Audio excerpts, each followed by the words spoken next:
નમસ્કાર, પ્રણામ, સ્વાગત છે તમારું અમારી યુટ્યુબ ચેનલમાં।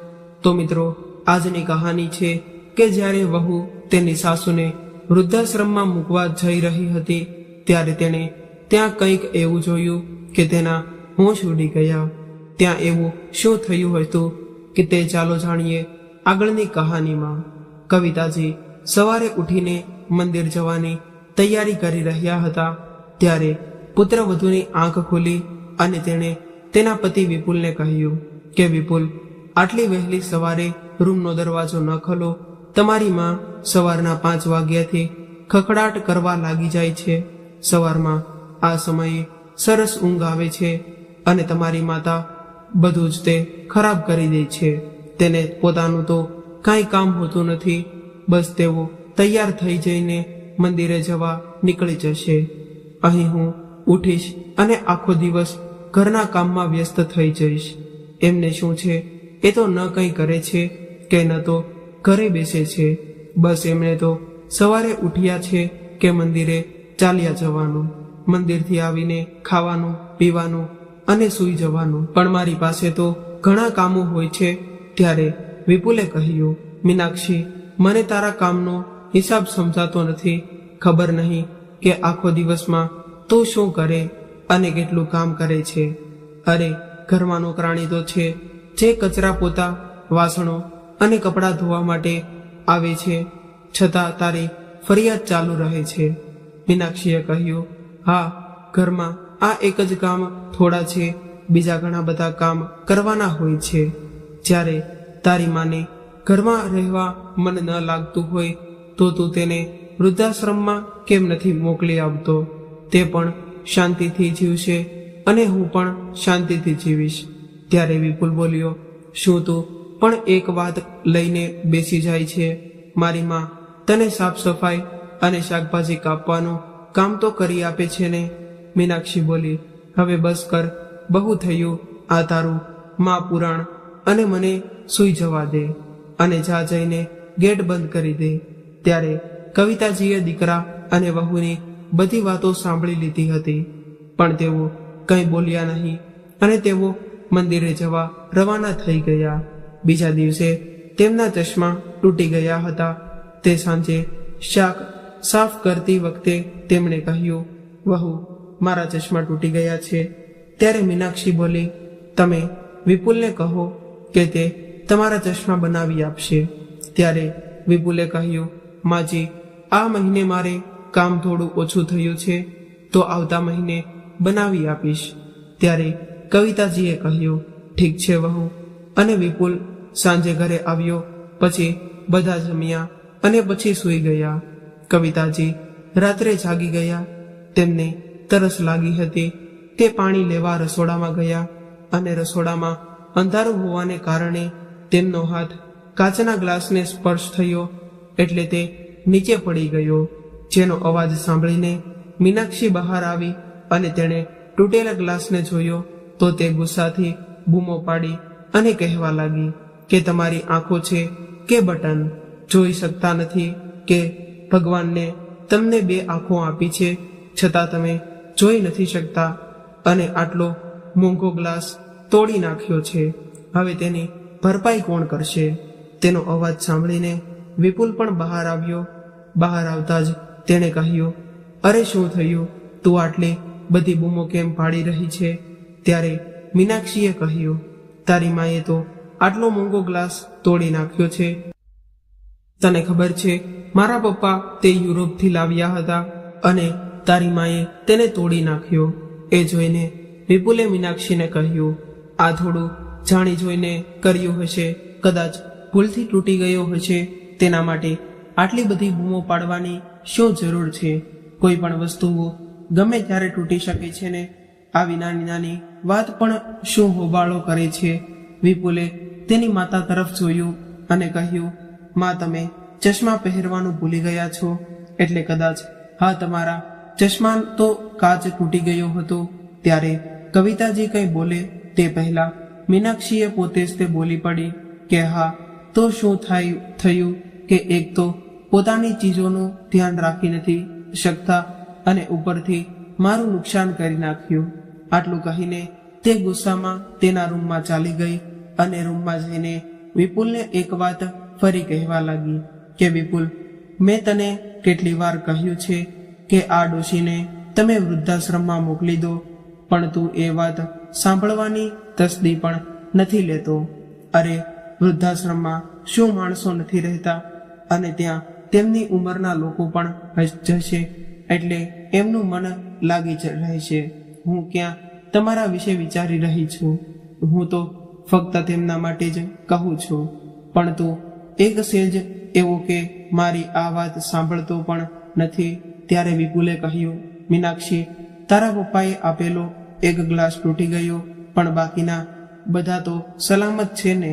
તો તું દર વખતે માતાને વૃદ્ધાશ્રમમાં મોકલવાની વાત શું કામ કરે છે? તું એક વાત સમજી લેજે કે મારી માએ મારા માટે ઘણું બધું કર્યું છે, અને હવે જ્યારે તેમને મારી જરૂર છે ત્યારે જો હું મારી માનું ધ્યાન ન રાખી શકું તો હું તેનો દીકરો શું કામનો? ત્યારે મીનાક્ષીએ કહ્યું, બસ તું તો તારી માના ગુણગાન ગાતો રહેજે. વિપુલ બોલ્યો, હા, કેમ ના ગાઉં? મારી માએ મારા માટે શું શું નથી કર્યું. મારા પિતાના મૃત્યુ પછી અમે એક પૈસા માટે બીજા પર નિર્ભીત બની ગયા હતા. ઘરમાં ખાવા માટે અનાજનો દાણો પણ ન હતો. ત્યારે મારી માં ભણેલી હોવા છતાં તેણે મારા ખાતર ક્યાંય સારી નોકરી ન કરી, કેમ કે તે કોઈ પણ જગ્યાએ નોકરી પણ ન ગઈ હોત તો તેમણે મને એકલો મૂકીને જવું પડ્યું હોત. એટલે મારી સાથે રહેવા માટે તેણે ઝાડુ મારવા, સાફ કરવા અને વાસણો ધોવા જેવા ઘણા બધા કામ કર્યા. અને તે પોતે દિવસમાં એક વખત જમીને અને ક્યારેય મને કોઈ વસ્તુની કમી ન આવવા દીધી. અને તને ખબર છે કે જ્યારે હું બહુ નાનો હતો ત્યારે મેં તેની પાસે એક વખત રેસલર સાયકલની માંગ કરી હતી. તે સમયે મારી માતાનો પગાર પણ ઘણો ઓછો હતો. તેમ છતાં પૈસા બચાવીને તે પગપાળા ચાલવા લાગી અને એક પૈસો ઉમેરીને તેણે મારા જન્મદિવસ પર મારા માટે મારી પસંદગી સાયકલ ખરીદીને આપી હતી. અને હવે તું મને કહે મીનાક્ષી કે હું મારી માતાને કેવી રીતે છોડી શકું? ત્યારે તેને થોડા સમય માટે એવું લાગ્યું કે આ વાતથી મીનાક્ષી સાવ બદલાઈ ગઈ હશે, પણ થોડા સમય પછી પાછી તેણે એનું જૂનું વર્તન શરૂ કર્યું. આ કારણે વિપુલ ખૂબ જ ચિંતિત થઈ ગયો કે તે મીનાક્ષીને કેવી રીતે સમજાવે. પછી તેની નજર અચાનક સામેથી આવતા મહેશ પર પડી કે જે તેનો સાળો હતો, અને વિપુલને દૂરથી જોતા જ તે મહેશની તરફ દોડ્યો અને જલ્દીથી આવી તેણે તેને ગળે લગાડ્યો. મહેશ અને વિપુલ પછીથી સાળા બન્યા હતા. તે પહેલા તેઓ બેસ્ટ ફ્રેન્ડ હતા. બંને એકબીજાને બધી જ વાત કહેતા. પણ મહેશ છેલ્લા કેટલાય સમયથી શહેરની બહાર રહેતો હતો અને કામમાં વ્યસ્ત હોવાને કારણે બંને એકબીજા સાથે વાત પણ કરી નહોતા શકતા. અને આજે આટલા દિવસો પછી મળ્યા એટલે બંનેની ખુશીની કોઈ સીમા ન રહી. બંનેએ સાથે ડિનર કરવાનો પ્લાન બનાવ્યો હતો અને મહેશ અને તેની પત્ની બંને વિપુલના ઘરે જમવા આવવાના હતા. મીનાક્ષી આ વાતથી ખૂબ જ ખુશ હતી, કેમ કે તે પણ આટલા દિવસો પછી તેની ભાભીને મળવાની હતી. મીનાક્ષીએ તેના સાસુને કહ્યું, મારો ભાઈ અને ભાભી ઘરે આવી રહ્યા છે, તો મહેરબાની કરીને ખાવા પીવાનું ધ્યાન રાખજો. અને કવિતાજી એક સારી ગૃહિણી હતા અને તે પોતાના હાથ વડે ભોજનમાં મસાલા ઉમેરતા હતા અને તેમના હાથમાં એક અલગ જ જાદુ હતો. તેઓ ખાવાનું એટલું સ્વાદિષ્ટ બનાવતા કે સારી હોટલ પણ ફીકી પડી જાય. અને કવિતાજીએ લગભગ બધું જ જમવાનું તૈયાર કરી દીધું હતું અને મહેશ અને તેની પત્ની અંદર આવ્યા કે તરત જ મીનાક્ષીએ તેના સાસુને જોઈને કહ્યું અને તે પોતે તેમને મળવા બહાર નીકળી ગઈ. બિચારી કવિતાજી તેમને લગભગ બધું જ જમવાનું તૈયાર કરી નાખ્યું હતું, પણ ખીરમાં ખાંડ ઉમેરવાની બાકી હતી. અને તેમણે મીનાક્ષીને કહ્યું, વહુ પ્લીઝ ખાંડનો ડબ્બો ઉપાડી આપજો ને. અને મીનાક્ષીએ ઉતાવળમાં ખાંડને બદલે મીઠાનો ડબ્બો પકડીને આપી દીધો અને બહાર જતી રહી. ચશ્મા ન હોવાને કારણે કવિતાજીએ એ જ મીઠાને ખાંડ સમજીને તેને ખીરમાં નાખી દીધું. મહેશ અને તેની પત્નીએ આવવાની સાથે જ તે કવિતાને યોગ્ય માન આપ્યું અને તેમના પગને સ્પર્શ કરી પ્રણામ કર્યા. પછી તેની બહેન મીનાક્ષીને મળ્યા અને ત્યારે જ વિપુલ પણ બહારથી થોડીક વસ્તુઓ લઈને ઘરમાં આવ્યો. એટલે બધા સાથે બેસીને વાતો કરવા લાગ્યા. મહેશ અને તેની પત્ની માટે નાસ્તાની બધી જ વસ્તુઓ લઈને કવિતાજી આવ્યા, પણ મીનાક્ષી ત્યાં જ બેઠી રહી. ત્યારે મહેશ અને તેની પત્ની આ બધું જોઈ રહ્યા હતા, પણ તેઓ કંઈ બોલ્યા નહીં. નાસ્તો કર્યા પછી બધા ત્યાં બેઠા અને વાતો કરી રહ્યા હતા. એટલે કવિતાજી ભોજન બનાવવા રસોઈમાં ચાલ્યા ગયા. શાક, ખીર અને બીજું બધું તૈયાર હતું, માત્ર ગરમા ગરમ પૂરી જ તળવાની બાકી હતી. એટલે તેઓએ ગરમા ગરમ પૂરી ઉતારી લીધી અને બધાને જમવા બોલાવ્યા. બધા આવીને ડાઇનિંગ ટેબલ પર બેઠા. બધા લોકો ગરમા ગરમ અને સ્વાદિષ્ટ ભોજનનો આનંદ લેવા લાગ્યા. પહેલું ભોજન ટુકડો ખાતા જ મહેશે કહ્યું, ઓહ મીનાક્ષી, તું તો ખૂબ જ સ્વાદિષ્ટ ભોજન બનાવે છે. ત્યારે કવિતાજી કંઈ બોલે તે પહેલા મીનાક્ષીએ કહ્યું, હા ભાઈ, બધા લોકો ધીમે ધીમે શીખીએ છે, હું પણ શીખી ગઈ.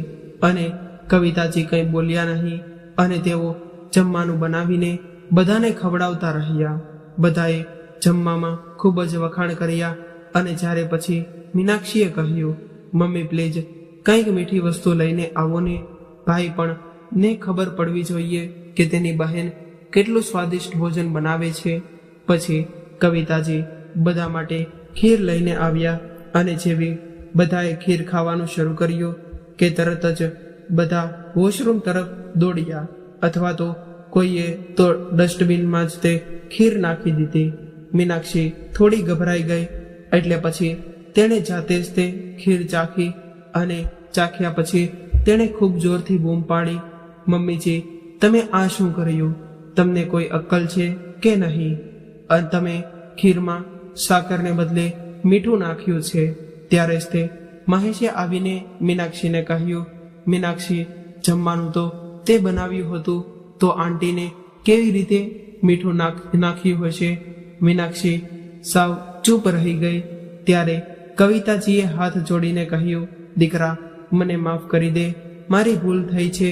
બહુએ કંઈ નથી કર્યું, મેં જ ખીર બનાવી હતી અને મારાથી જ તેમાં મીઠું પડી ગયું હતું. મહેશે તરત જ તે ઉઠીને કવિતાજીનો હાથ પકડીને કહ્યું, અરે આંટી, તમે આ શું કહો છો? અમે તો તમારા છોકરા જેવા છીએ. મારી સામે હાથ ન જોડો. અને કોઈ વાંધો નથી, આની નાની નાની ચીજો બનાવી રહે છે. મહેશ અને તેની પત્ની જમ્યા પછી ત્યાંથી નીકળી ગયા. પણ મીનાક્ષીએ વાત અહીં પૂરી કરી ન હતી. તેના ભાઈ ભાભી ગયા પછી તે તેના સાસુની પાછળ પડી ગઈ હતી અને કવિતાજીને પૂછ્યું, તમને તકલીફ શું છે? તમે મને શાંતિથી કેમ જીવવા નથી દેતા? તમારાથી મારી થોડી ખુશી પણ સહન નથી થતી. કવિતાજીએ કહ્યું, પણ વહુ, ખાંડને બદલે તે જ તે મને મીઠાનો ડબ્બો કાઢીને આપ્યો હતો. ત્યારે જ તે વિપુલ મહેશને છોડીને અંદર આવ્યો. તેણે કહ્યું, માં, તે પણ ધ્યાન કેમ ન આપ્યું? ચાલો, એ પણ કંઈ મોટી વાત નથી, પણ હું હંમેશા જોઉં છું કે જ્યારે તમે ભૂલ કરો છો ત્યારે તમારી પાસે ચશ્મા નથી હોતા. એક કામ કરો કે તમારા ચશ્માને એક દોરી સાથે હું બાંધી આપું છું, જેથી તમે તેને અહીં તહીં રાખીને ભૂલી ન જાઓ. આ વખતે કવિતાએ વિપુલને બધું સત્ય કહી દીધું. તેણે કહ્યું, વિપુલ દીકરા, છેલ્લા 1 મહિનાથી મારા ચશ્મા તૂટી ગયા છે, જેને કારણે હું વસ્તુઓને બરાબર જોઈ નથી શકતી અને આ બધી ભૂલો થાય છે. વિપુલે કહ્યું, પણ માં, તે મને પહેલા જ કેમ ન કહ્યું કે તારા ચશ્મા તૂટી ગયા છે? એટલે કવિતાજી બોલી, બેટા, મેં વહુને આ વાત કહી હતી ત્યારે તેણે મને કહ્યું હતું કે આ મહિને તારો ખર્ચો ખૂબ જ વધી ગયો છે, તેથી આવતા મહિને મારા ચશ્મા બનાવી આપશે. તેથી જ તે મેં તને ફોન કરીને પણ કંઈ કીધું નહીં. વિપુલે મીનાક્ષીને સામે ગુસ્સાથી જોયું. મીનાક્ષીએ આંખો નીચે કરી નાખી. વિપુલ આ રોજિંદગી દિનચર્યાથી પરેશાન થઈ ગયો હતો અને તે કોઈ પણ ભોગે આનો ઉકેલ લાવવા માંગતો હતો. બીજે જ દિવસે મહેશનો ફોન આવ્યો. મહેશે વાતચીત પરથી અનુમાન લગાડ્યું કે વિપુલ થોડો અપસેટ છે. મહેશે કહ્યું, શું થયું વિપુલ, તું આટલો પરેશાન કેમ છે? ત્યારે વિપુલ બોલ્યો, કંઈ નહીં દોસ્ત, ઘરમાં રોજનું નાટક ચાલે છે. તારી બહેનને સમજાવીને હું ઘણો કંટાળી ગયો છું. તે હંમેશા એ જ વાત રટ્યા કરે છે કે તારી માને વૃદ્ધાશ્રમમાં મૂકીને આવ. તને ખબર છે ને કે મારી માએ મારા માટે કેટલો સંઘર્ષ કર્યો છે. આજે જ્યારે તેને મારી જરૂર છે ત્યારે હું તેને જીવનની સંધ્યાકાળમાં આ રીતે કેવી રીતે છોડી શકું? આ સાંભળીને મહેશ પણ હેરાન થઈ ગયો અને તેણે વિપુલ સાથે મળીને મીનાક્ષીને પાઠ ભણાવવાનો પ્લાન બનાવ્યો. બીજા જ દિવસે વિપુલે કહ્યું, માં તારા કપડાં બાંધી લે, હું તને નવી જગ્યાએ લઈ જવાનો છું જ્યાં તને ઘણા નવા મિત્રો મળશે અને તારા જેવી જ તે ઉંમરના લોકો ત્યાં હશે, જેથી તને એકલાતાનો અનુભવ નહીં થાય. ત્યારે કવિતાજી તેના કપડાં પેક કરીને વિપુલ અને મીનાક્ષી સાથે નીકળી ગયા. મીનાક્ષી આજે ખૂબ જ ખુશ હતી, કેમ કે આજે તેની ઈચ્છા પૂરી થવાની હતી. તે ઘણા સમયથી સાસુથી છુટકારો મેળવવા ઈચ્છતી હતી અને આજે એવું જ થવાનું હતું કે છેવટે તેણે સાસુથી છુટકારો મેળવવા માટે શું શું ન કર્યું હતું. તેણે તેની સાસુને ખૂબ જ ત્રાસ આપ્યો હોવા છતાં તે ઘર છોડવા તૈયાર ન હતા. વિપુલને પણ બહુ સમજવાની કોશિશ કરી હતી. ત્યારે અંતે વિપુલના દિમાગમાં આ વાત હતી. આવું વિચારતી વિચારતી તે પોતાની જાત સાથે હસી રહી હતી. ત્યારે અચાનક આ કાર બંધ પડી. વિપુલે કહ્યું, મીનાક્ષી માની બેગ બહાર કાઢ. મીનાક્ષીએ ખુશીથી કહ્યું, આપણે શું વૃદ્ધાશ્રમમાં પહોંચી ગયા છીએ કે? ત્યારે વિપુલે દુઃખી મનથી માથું નમાવીને હા પાડી. મીનાક્ષીએ ખુશીથી કારમાંથી બેગ કાઢીને તેણે કહ્યું, હા હા, હું માજીની બેગ બહાર કાઢું છું, એમાં શું છે? આખરે તો હું તેમની બહુ છું ને, તેમની સેવા કરવી મારી ફરજ છે. માજી તમે આરામથી બેસો, હું તમારી બેગ કાઢી આપીશ અને તમને અંદર પણ છોડી દઈશ. ત્યારે કવિતાજી હવે અનુભવી રહ્યા હતા કે આજે તેઓ હારી ગયા છે, અથવા તો તમે એમ પણ કહી શકો છો કે આજે તેમણે તેમનો પુત્ર ગુમાવ્યો છે. અત્યારે તેઓ એવું અનુભવી રહ્યા હતા કે જે તેમણે છોડવા અહીં આવ્યો છે તે માત્ર મીનાક્ષીનો પતિ છે, પણ તેનો પુત્ર નથી. જેના માટે તેમણે આટલું બધું કર્યું હતું તે વ્યક્તિ આજે તેમને અનાથની જેમ અહીં છોડીને જતો રહે છે. આ બધું વિચારીને એમની આંખોમાંથી આંસુ વહી રહ્યા હતા. મીનાક્ષી અને વિપુલ એમની માતા સાથે વૃદ્ધાશ્રમમાં પહોંચ્યા. મીનાક્ષી આનંદથી છલકાઈ રહી હતી અને પાગલની જેમ સાસુની બેગને લઈને આગળ ચાલી રહી હતી. વૃદ્ધાશ્રમમાં પ્રવેશવાની સાથે જ તેની આંખો પહોળી થઈ ગઈ હતી. તેમણે અંદર જે જોયું તે જોઈને તેના પગ નીચેથી જમીન સરકી ગઈ. જે વૃદ્ધાશ્રમમાં તે તેના સાસુને મૂકવા આવી હતી ત્યાં જ તે પોતાના માતા પિતા સિંહાસન પર બેઠા હતા અને બંનેની હાલત એકદમ દયનીય લાગતી હતી. તેમને જોતા જ તે મીનાક્ષીના હાથમાંથી બેગ છૂટી ગઈ હતી. તરત જ તે તેના માતા પિતા પાસે દોડી ગઈ અને જવાની સાથે જ તે તેમને ગળે લગાવ્યા અને તેમને કહ્યું, મમ્મી પપ્પા તમે બંને અહીં કેવી રીતે આવ્યા છો? તેના પિતાએ દબાયેલા સ્વરે કહ્યું, દીકરા, અમારા જેવા વૃદ્ધોનું હવે ઘરમાં શું કામ છે? જ્યાં સુધી તમારા બાળકોને લાગતું છે કે તેઓને અમારી જરૂર છે ત્યાં સુધી તેઓ અમને તેમની સાથે રાખે છે અને જે દિવસે તેમની જરૂરિયાતો પૂરી થઈ જાય છે ત્યારે તેઓ અમને ઘરમાંથી બહાર કાઢી મૂકશે અને અહીં વૃદ્ધાશ્રમમાં મૂકી જાય છે. તેના માતા પિતાને આવી હાલતમાં જોઈને મીનાક્ષી ખૂબ જ નારાજ થઈ ગઈ હતી અને તેણે કહ્યું, મમ્મી પપ્પા તમે ચિંતા ન કરો, હું મારા ભાઈ ભાભીને નહીં છોડું. ત્યાર પછી તેણે મહેશને ફોન કરીને વૃદ્ધાશ્રમમાં બોલાવ્યો. મહેશ ત્યાં આવવાની સાથે જ તે તેના પર વરસી પડી અને મીનાક્ષીએ કડક સ્વરે કહ્યું, મહેશ, તું કેવો દીકરો છે? તને જરા પણ શરમ નથી આવતી તારા મમ્મી પપ્પા સાથે આવું વર્તન કરીને? અરે જે માતા પિતાએ તને આટલી સારી રીતે ઉછેર્યો, શું આજે તને એમની 2 રોટલી ભારે લાગી રહી છે? મમ્મી પપ્પા તારી પાસેથી શું ઈચ્છે છે? માત્ર દિવસમાં 2 વાર જમવાનું, 2 જોડી કપડાં, બસ. અને તમે લોકો આટલું પણ નથી કરી શકતા? જ્યારે તમે મારા મમ્મી પપ્પાને રાખી શકતા નથી તો પછી તેમની મિલકત પર પણ તમારો અધિકાર નથી. કાં તો મમ્મી પપ્પાને નમ્રતાપૂર્વક ઘરે લઈ જાઓ, નહીં તો હું પોલીસને અત્યારે જ તે અહીં બોલાવીશ અને જ્યારે તમને લાકડીના 4 ફટકા પડશે ત્યારે તમારી બધી અક્કલ ઠેકાણે આવી જશે. ત્યારે મહેશે કહ્યું, હા કેમ નહીં, પોલીસને ફોન કરીને બોલાવ અને પોલીસને અહીં આવવા દે. શું હું અહીં એકલો જ આવું છું કે તેના માતા પિતા અહીં વૃદ્ધાશ્રમમાં મૂકી આવ્યો છું? અરે તું અહીં શું કીર્તન કરવા માટે આવી છે? તું પણ તો તારી સાસુને આજ વૃદ્ધાશ્રમમાં મૂકવા માટે આવી છે, એટલે વધારે લેક્ચર આપવાની કોઈ જરૂર નથી. અને લેક્ચર આપતા પહેલા તારી અંદર શું ચાલી રહ્યું છે તો તે જો પહેલા તું કેટલી મહાન છે. તું તારી એકમાત્ર સાસુ માટે પણ ભોજન બનાવી નથી શકતી, તો તું શું દિવસમાં 2 વાર તેમને ખવડાવી શકે છે? તો તું શું મને સંભળાવવા અહીં આવી છે?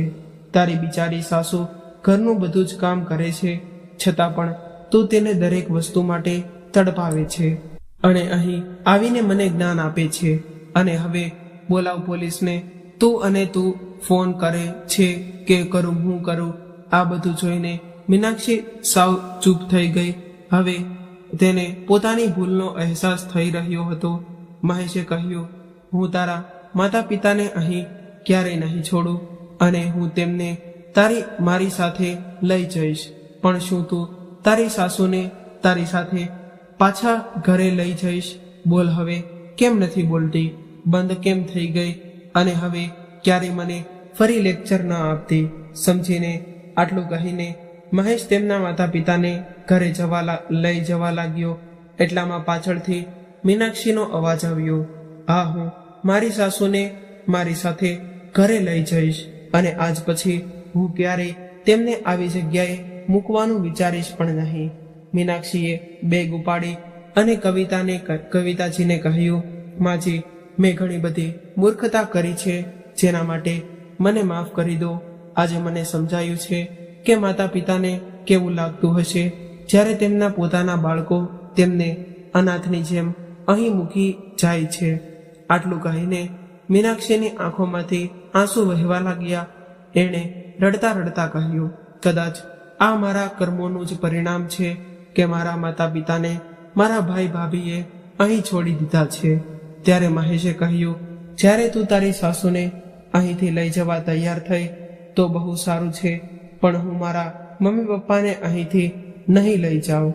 એટલે મીનાક્ષીએ તેની આંખોમાં આંસુ સાથે ગુસ્સાથી મહેશ સામે જોયું તો મહેશે કહ્યું, કેમ કે તેઓ ક્યારેય અહીં રહેવા આવ્યા જ નથી. મીનાક્ષી હેરાનીથી મહેશ સામે પ્રશ્નાર્થ નજરે જોવા લાગી. પછી મહેશે રહસ્ય ખોલ્યું અને કહ્યું, અરે મૂર્ખ, આજે સવારે જ તે અમે મમ્મી પપ્પાને અહીં લાવ્યા હતા. અને પછી બધા જોર જોરથી હસવા લાગ્યા. વિપુલ, મહેશ, તેની પત્ની અને મીનાક્ષીના માતા પિતા બધા જ જોર જોરથી હસવા લાગ્યા. મીનાક્ષી વધુ જોરથી રડવા લાગી. પછી બધાએ તેને શાંત કરી અને સમજાવ્યું કે આ બધું તેને ભૂલનો અહેસાસ કરાવવા માટે ડ્રામા કર્યો હતો. અને પછી મીનાક્ષી તેના સાસુને અને મહેશ તેના માતા પિતાને સાથે લઈને તેમના ઘરે પાછા ફર્યા. ત્યારે બધા જ ઘટનાના ખૂબ ખુશ હતા અને અંતે બધું બરાબર થઈ ગયું હતું. મીનાક્ષી પણ હવે સમજદાર થઈ ગઈ હતી અને હવે તે તેની સાસુને તેની માતા માનવા લાગી. અને જેમ તેની ભાભી તેની સાસુને તેની માતા માનતી હતી તેમ એને તો તેની ભાભીને મીનાક્ષીને કહ્યું હતું કે લગ્ન પછી કંઈ પણ બદલાવાનું નથી. માત્ર માતાનો ચહેરો બદલાઈ જાય છે, પરંતુ તેના પ્રત્યેનો આપણો પ્રેમ ક્યારેય બદલાતો જ નથી. જો દરેક છોકરી તેની સાસુને પોતાની માં માની લે તો પછી પોતાના માતા પિતા વૃદ્ધાશ્રમમાં જશે નહીં, અને આટલા બધા વૃદ્ધાશ્રમો પણ ખોલવાની જરૂર નહીં પડે. મીનાક્ષી આ વાત સારી રીતે સમજી ચૂકી હતી. તો મિત્રો, આ હતી આજની કહાની. તમને કેવી લાગી કોમેન્ટ દ્વારા જણાવજો, અને પસંદ આવી હોય તો તમારા અન્ય મિત્રો સાથે શેર કરજો.